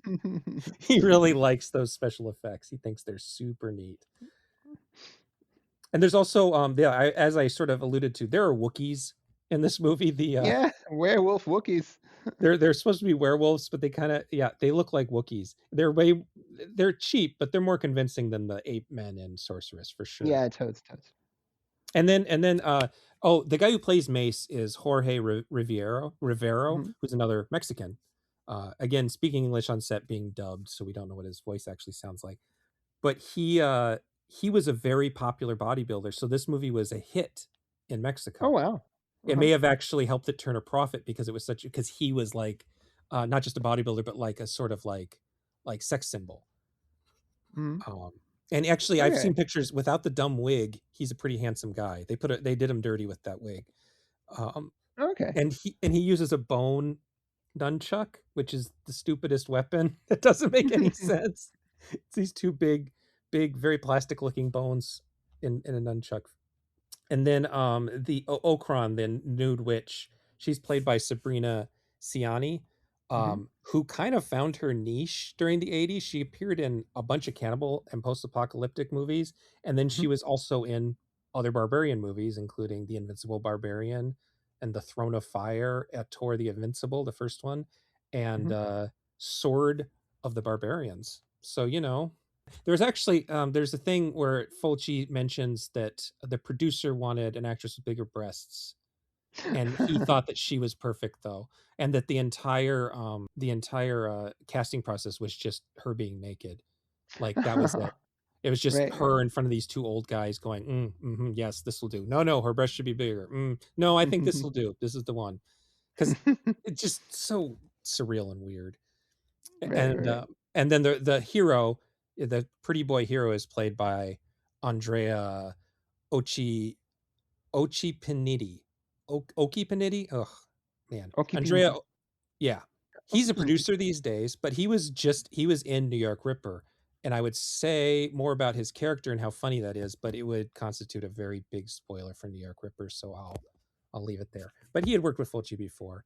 He is not a great actor, but he kind of fits little skinny Jesus, fill in. I think he's okay Right, um right. in what he's doing. But yeah, the Mace actor is definitely the one to watch. Oh, and I mentioned that Fulci did not work with Fabio Frizzi, his typical composer, but he did hook up with Claudio Simonetti, who was a founding member of Goblin and who still tours playing Mhm. Goblin music. Christina and I saw them do a live showing of Suspiria here in St. Paul not that long ago. I don't think Simonetti. I think this is one of Simonetti's weaker scores. I feel like he just took a bunch of outtakes from other things because there's just so little going on, and he's kind of ripping off Philip Glass. But um, there's a cool opening title, has a sort of driving thing going on, and kind of fits the dreamy vibe, I guess. But Mhm. that's another reason it originally disappointed me, is I was a big Goblin fan. I'm like, Oh, cool, right, right. Goblin working with Fulci, this would be awesome, and it's just not Mhm. the same. It's not the same thing. Right, right. The title theme actually reminds me of the NES video game Rygar, Okay. which is a kind of sort of obscure game that I for some reason had a copy of and played all the time. I Mhm. don't know. I don't think it was would have been popular in Europe. It is I've about a never heard of it. barbarian though. It's a little Oh, is it? barbarian guy. Yeah. Yeah, yeah, right. Okay. Was it fun? Did you enjoy it? Yeah. It was hard. It was kind of like Okay. it was like A platformer or something? it was like a platform, but it was like an early Metroidvania too, where you had to go get things Oh. to be able to Uh-huh. get to other places. Yeah. Oh, cool, Yeah. cool. Okay. It's new to me. Oh, it's something I completely forgot to mention is that two dolphins do save Mace at one point. Oh, He's yeah, yeah, crucified when and he's thrown thrown into a off the river. cliff, yeah. And Uh, I was trying to be like, well, where would they get dolphins? They shot in Mexico. And then I remembered that there's some sort of SeaWorld park in Mexico that's part of one of those documentaries about how all these poor animals were mistreated. Oh, So I was no. like, oh no, these poor dolphins are probably tortured. Ah, Jesus. But Tortured no, into they did safe. spend the money to get two dolphins to show up in one Uh-huh. scene. And then the postscript I have is that Fulci was didn't enjoy making this movie. He had signed a 2 motion picture deal with the producer Gianni Uh-huh. Di Clemente, Uh-huh. but he left as post production started. He just left. So who knows how much this is even his quote vision, Oh, because he just wow. left. And he reneged on the deal. He never made another movie with Di Clemente. He just went, nah, not for me. I didn't enjoy myself later. He It's pretty continued baller. working. It didn't ruin his career. It's that's all I got on this one. You're right. Any Okay. do you have any final thoughts on It was a slog. I will I will watch more Fulci, like, because I feel like I didn't get the proper Fulci experience. This was a bit of a one-off. His heart wasn't in it, so yeah. I'll definitely try more Fulci in the future. I would say that Mhm. his gothic horror movies, City of Living Dead, The Beyond, and House by the Cemetery are the ones that he's most involved in. Okay, right. And I just rewatched The Psychic, which is his most low key Giallo movie. I think that one works pretty well too, Okay, for okay, even cool. people who aren't into that kind of thing. All right. Mhm. Well, then, our last one here is Gore, spelled Mhm. Gor, no E on the end. 1987. American professor Tarl Cabot is transported via a magical ring to the planet Gore, where he must help an oppressed country overthrow its evil king and his barbarian henchmen. I have the least notes on this one. I couldn't find a lot of information. So we have the Corman cash in, the Italian cash in. Now we have the trifecta with a canon group Conan cash in. And then for good measure, it was co produced by British B movie guy Harry Allen Towers, who worked with Jess Franco a lot over the years, Oh. um, which explains why Jack Palance is in this movie, because Jack Palance and Harry Allen Towers, Jack Palance had a habit of showing up for like one scene in a Harry Allen Towers movie, uh, and then disappearing. Oh, well, he does the very much the same in this Yep, one. it's kind of his mo at this point. This is an American South African co-production, Okay. which, if you do the math, means that they made it in South Africa during apartheid. Apart. Hi. Oh no. Jesus. Yeah, Um. 1987 was still apartheid. Mm-hmm. Yeah. Yeah, yeah. Ooh. Um, No. and Golan Globos of Canon, they are Israeli, so that was partially, I believe, They love certain apartheid. scenes. Yeah, certain scenes were shot there too, and it's officially an American production, so it's a real melting pot here. Um, Mhm. this is the only one we watched that's based on a specific existing series of books. Yeah. There are apparently 38 books in the John Norman Gore series. I imagine they're short books. I've never read them, but they got to be what, 150-page books. Surely there indeed, like if there's so many. And as far as I know, what do you know of the Gore books? The only thing I know of the Gore books is that they are misogynistic. It's Yeah. literally the only thing I know. And do you remember how you described them to me yourself? Even though I already knew that, but your description, do you remember what it was?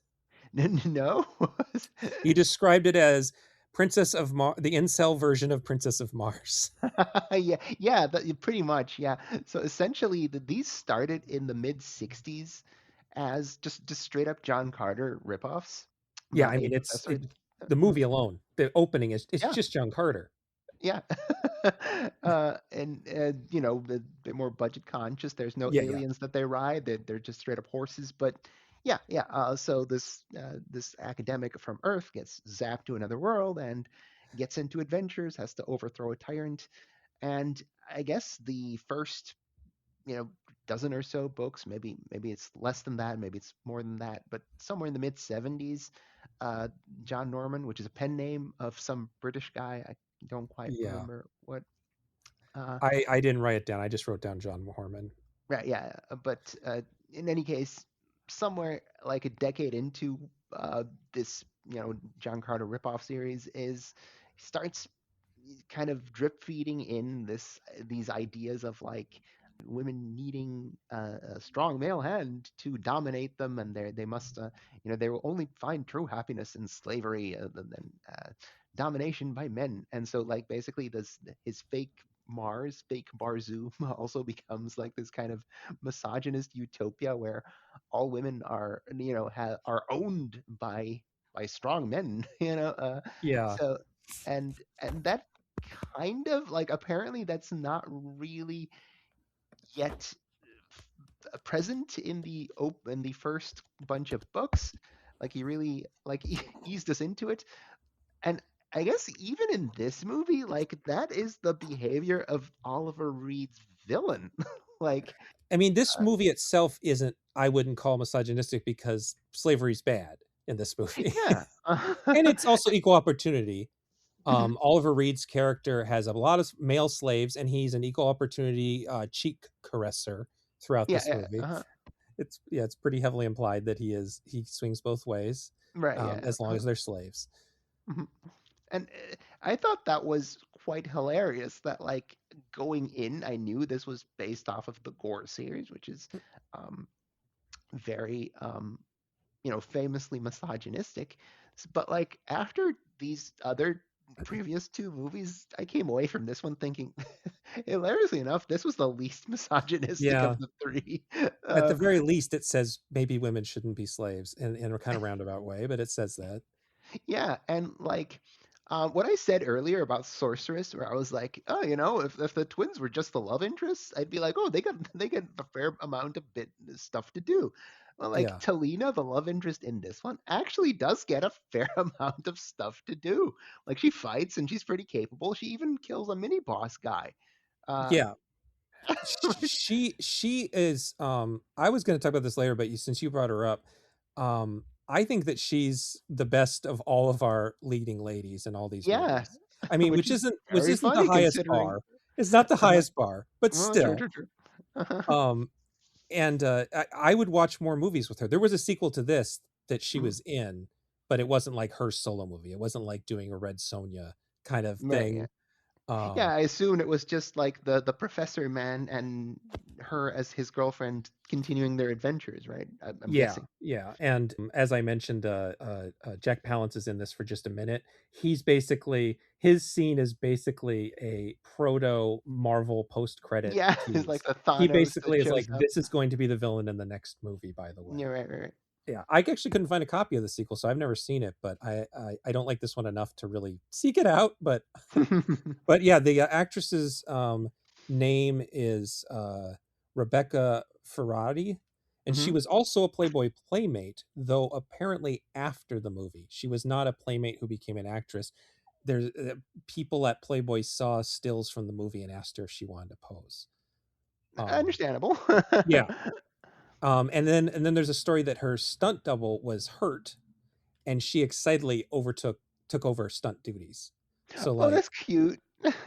her bio claims that she is a competitive martial artist, like a real deal, like not fake it martial artist. So like there's a lot of awesome tomboy energy for this Hmm. lady, this really Oh, attractive that's lady. cool. Yeah. She's a familiar face to me, and I couldn't place her, but she has a lot of background roles in the 80s and 90s. She was in Okay. Three Amigos, which was a favorite when I was a kid. Hmm. She's in a scene in Beverly Hills Cop 2.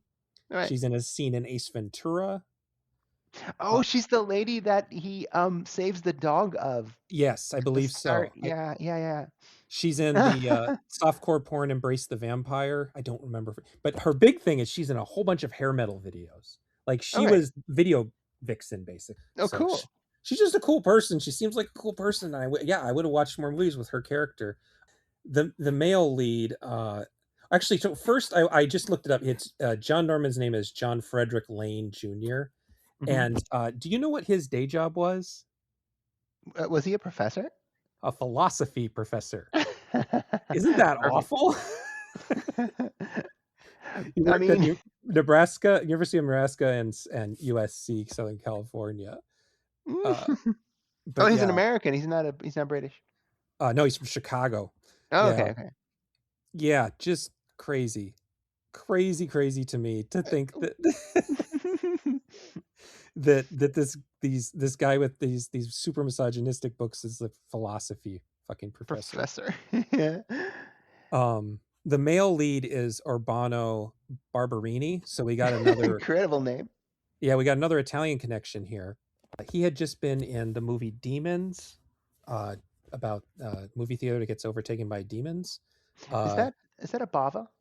yeah, it's a Lamberto Bava. Oh, It's right. the younger Bava, and then Mhm. he's in Dario Argento's the same year as this. Actually, he's in Dario Argento's opera as a police captain. And again, I can't Mhm. go too much into that one because that would constitute a spoiler. And we're not talking about that movie, and I try not to spoil movies we're not talking about. But Okay. uh, but he is a familiar face to me, and he is done so dirty by his dub. Oh my Oh, really? Okay. god! Do they give him like? I'm sure he has his Italian accent was thick enough that they decided they had to dub him. But he has the wine. He's just like talking like, "Are you sure, guys? Should we do this?" And he's like this super. It's so funny. He's like a the librarian trope where he takes off his glasses and Then gets he's put a in a barbarian shirt and suddenly, oh wait, this guy's sexy, as if we didn't yeah, notice right. in the early scenes because he had glasses on. But like he's super nasally and he sounds like the nebbish guest star from a sitcom or something. It's very Right, funny to right, me. right.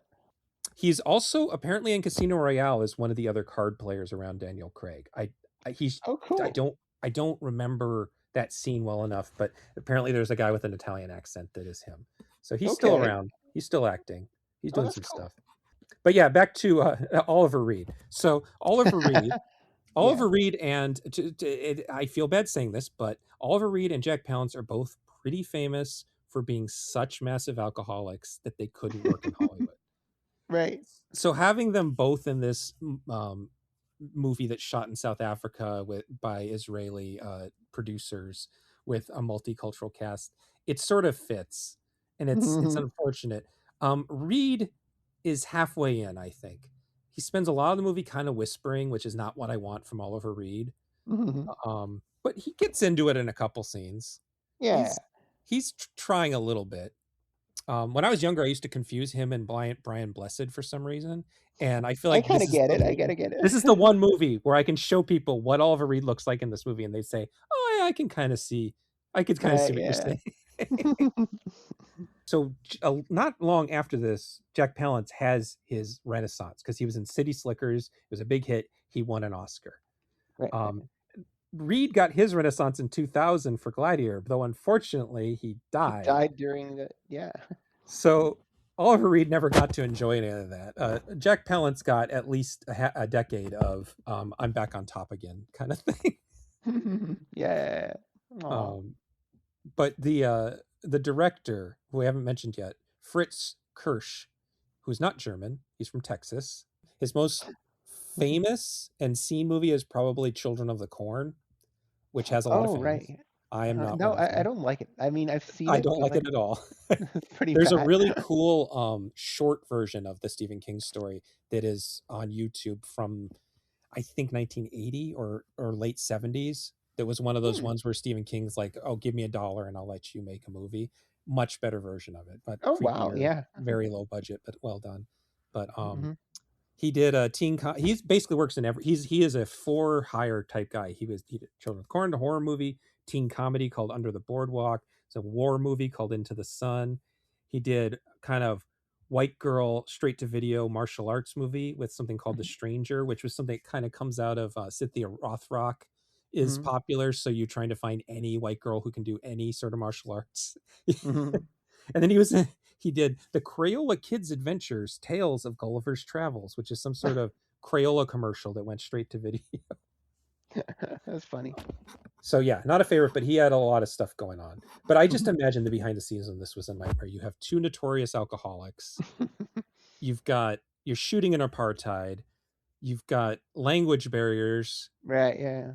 I do think shooting in South Africa or in Israel did give it kind of its own look where it's really dry and deserty, you know? I think that kind of works for it, but maybe only like in two scenes. Right, right.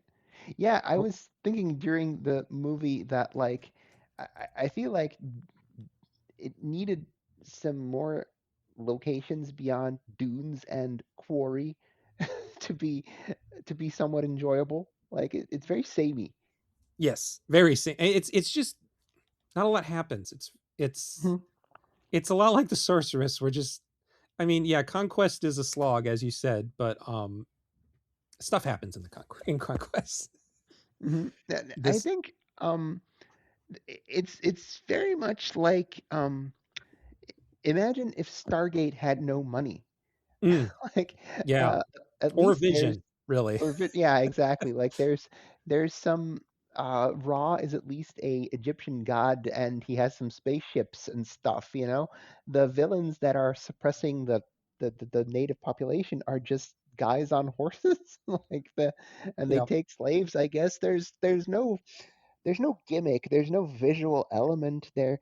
Yeah, like why are we on a different planet even? Like you yeah, could have made this a you could have made this a straight up Roman movie or whatever, you know? right, right. Uh, and so uh, and and because there's no hook and the interplay of our Dirty Dozen team isn't all that. Like sure, Talina's cute and she does her best with the stunts and whatnot, but there's not a lot of fun interplay, so you're just not given a lot to work with as a willing audience member. Like I'm willing to go along with something Yeah, crazy, but I'm just not given a lot. Even like for such a notoriously sleazy book series, I think it's a PG it's a movie PG even. movie. It's a Yeah. PG movie. It has a lot of bathing suit dancing, Mhm. like not naked dancing, but like there's some really long scenes of women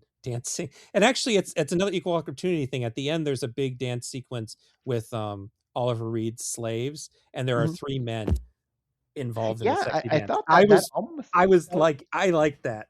Yeah, me too. I was almost like this almost feels like an actual musical sequence. Yeah, yeah. I also really like Paul Smith in this. He plays a sort Oh of yeah, flavor. he's the mini boss that she kills. Right, and most people know him from the 1980 Popeye movie. I think he's in Red Yeah, Sonja. Pluto, he's Pluto. Yeah. Yeah, he's Bluto. Um, there's a scene where he gets a bit where he gets mad and he flips the table, and the two guys sitting at the table also flip, Mhm. which is for some reason my enduring image from this movie. When I see the poster for Gore, I picture Bluto flipping the table and knocking guys over. It's a fun shot. And then, like you said, Arnold Vosloo is in this, He's the bully. He's the yeah. but he's not even in the like you'd think, oh, the mummy guy, he'll be it's not unlike the mummy. It's in the desert, you know, have naked people running around. You'd think he'd be a barbarian, but no, he's the like, yeah, he's the yuppie asshole who steals Yeah. Tarl's girlfriend That's so in our crazy. world, the real world, whatever you want to Yeah. call it. Uh, yeah, and then there's one scene that I really like because it's very stupid, where Tarl, and I also want to say his name's Tarl, and no one ever Yeah. balks at his name being Tarl. Yeah. Like, it's not the name he's given in the barbarian world of Gore. He's just in That's his normal that's his day-to-day Earth life. name. Yeah. It's Tarl. Um, but so I always think, and I know this doesn't start with Army of Darkness. I know this is a trope that goes back, but there's a thing in Army of Darkness where Ash comes back with knowledge of technology and a car, and he's got some stuff, and he's going to use that to his advantage in the war against the oppressive zombies. Hmm. Tarl has one thing, and it's a Casio calculator watch. And you're like, oh, he's going to use it to make calculations. No, he uses it to reflect the sun into someone's eyes so that they don't, so that I think that it's the girl is the one who kills somebody because of that. I can't remember what, there's this Yeah. other barbarian character who has just got nothing going on. I can't remember his name or anything. He's he's just this skinny dude. Anyway, yeah. So he has this Casio watch. Oh, that's gonna come up. Comes up twice. Once to shine at a guy's eye, and once because he forgets to turn off his fucking uh notification or like alarm, and it goes off, and the bad guys hear it and find them. Which, like, just the opposite. I mean, the whole point, Ash in the Evil Dead movies is a bumbling idiot, and that's Right. part of the fun, is watching the bumbling idiot pull shit together to fight the bad guys. This is a bumbling idiot who makes it worse with his future tech, or his other world tech, I guess, in this case. Yeah, I think this one's a mixed bag in terms of its production design. I think that the costumes are kind of cool. They had a good helmet guy on staff. And yeah, I think if it would have gone in for like an R rating and had some nudity and gore, it might have actually helped. Right. Yeah. Totally. I mean, this is like a pre PG-13 PG. Like, you probably would get a PG-13 for the bathing suit dances, but uh, definitely was not going for an R rating and got a PG rating. This also has zombies. All three movies had some sort of zombie fight warriors. That's the only creatures in the whole movie are these zombies, though, and they aren't in it very long. Just not a lot of, it's basic competence, but no imagination is, I guess, the way I'd put it. Wait, It's were there zombies in Gore? they're very briefly when they go through the secret entrance, when the dwarf guy shows them the secret Oh, entrance. right. Yeah. They might Yeah. not be Yeah. zombies, they might be supposed to be lepers or something. Right. Yeah. Before we end up in Oliver Reed's fortress or whatever. Right. Yeah. Right. Okay. Yeah. Yeah. Oh. Oh man. Yeah. They did not make a huge impression. Yeah. Yeah, but at the same time, this is the movie you could show a human who doesn't care about stuff, and they Yeah. go, "Oh yeah, that was a movie." Whereas the other two movies, they would say, "What the fuck is this? Yeah. What are you Exactly. showing me?" No. Yeah. I think I even like within like the first 20 minutes or so of Gore. I think that was kind of my reaction of like, okay, so this one is actually attempting to be a movie that entertains human beings. Yes, exactly. Like, Yeah. I'm not saying it's doing it very well, but it is sort of making gestures towards being cinematic entertainment. Yeah, the other two are done by weird tourists who Mhm. have bad producers and hate the experience. This one is Right. made by a guy looking for a paycheck who just wants to make sure there's not a hair in the gate, and the cameras in focus. We're just gonna Yeah, get this done. exactly. I said I couldn't find the sequel. I actually I forget about this. The sequel was on an episode of Mystery Science Theater under the Yeah. alternate title, just Outlaw instead of Outlaw of Gore. Hmm. So that's like one of the only ways I was able to find it, and I just didn't want to spend my time watching a truncated version of a Yeah, bad yeah. movie. If I watch a actual movie, like I'll watch the actual movie. It doesn't Yeah, count if you see the MST3K version. exactly. And I say that as someone who lives in St. Paul and used to work across the street from where they filmed the early MST3K, and I could Oh, get that's so chased out of cool. town for saying this, but yeah, I'd much rather watch the actual bad movie myself. Yeah, I mean, the same thing where I was saying like Sorceress was in theaters against Return of the Jedi, and imagine Mhm. paying the same price for it. This didn't get a theatrical release. By the time they Oh, were wow. done, by the time they were done, they just went, maybe not. They sent it straight to video. Right. From what I can tell, it didn't get a theatrical release anywhere, which is unusual. Usually, if like America doesn't get it, but yeah, they'll release it in like Lithuania in theaters Yeah, or right. something I was like gonna that. say Germany or some shit. Yeah. Yeah, but if it would have come out, I was looking at because it came out in February of '87. It would have been in theaters against The Unbearable Lightness of Being, and that is just the Might have funniest. been funny counter programming. Yeah. Yeah, yeah, just like oh my god, this another sliding doors moment where we almost had people going, I don't want to see that movie, I want to see this movie, and it's insane. And then the only other note I really have on this is that they somehow got Pino Donaggio to do the score for this and the sequel, but they didn't credit him. And I can only imagine, and I couldn't find this anywhere, but I can only imagine that Donaggio scored something different and they stole it. Because why would you not credit him? Because he's like an Right. actual name. Like he made the Barbarians and the Lou Ferrigno Hercules, but he's also making Brian De Palma movies at this point. Like Mhm. he's a good composer. So either he wanted his name off, but then why would he do the sequel? I think they must have stolen it. I think it must have been a Right. Right. Battle Beyond the Stars situation, and I just couldn't Mhm. find any connections there. But that was weird to me. That was weird. Yeah. Yeah. So any other thoughts on Gore?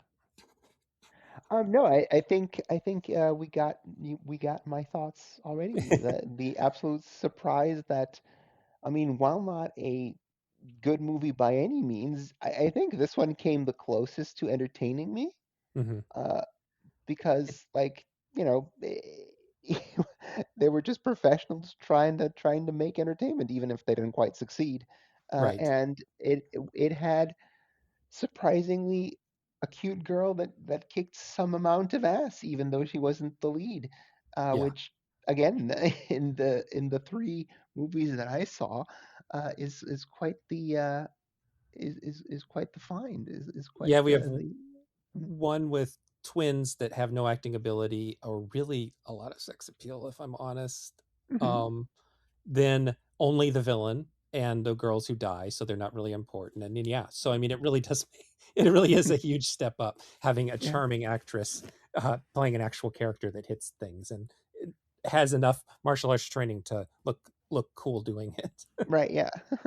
So Yeah. yeah, like I'm not gonna say, oh, Gore is a good one because no, it's still not good. But but yeah, I think you really nailed it. Like out of these three movies, you could show this to a normal person. I mean, like, yeah, this is a sci-fi movie, I guess. Kind of a cheap and lame one, but okay, sure, you know. Yeah.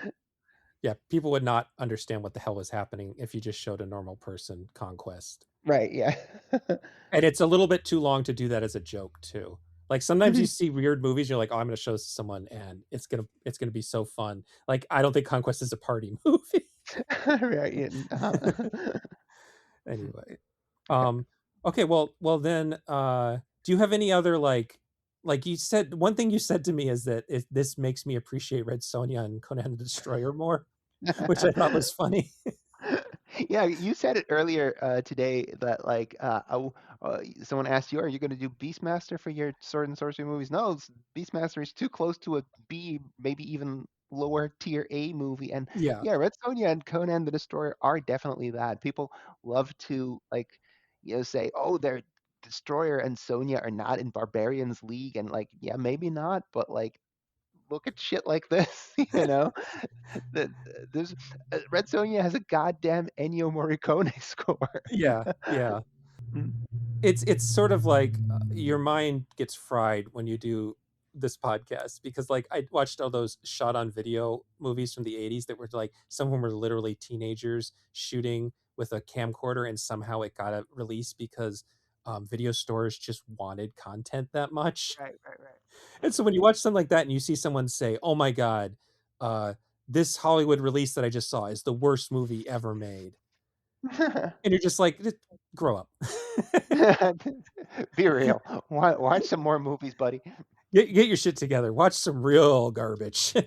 Yeah, exactly. But at the same time, I've learned to appreciate. Like I appreciated a lot of things about Conquest. I don't know if I appreciated a lot of things about Sorceress other than the very Muppety looking monsters at the end. I like that part a lot. So okay, well, tell people a little bit more where they can find your work then. Oh, right. Well, I'm at swordsandsorcerymagazine.com. I'm at New Edge Sword and Sorcery.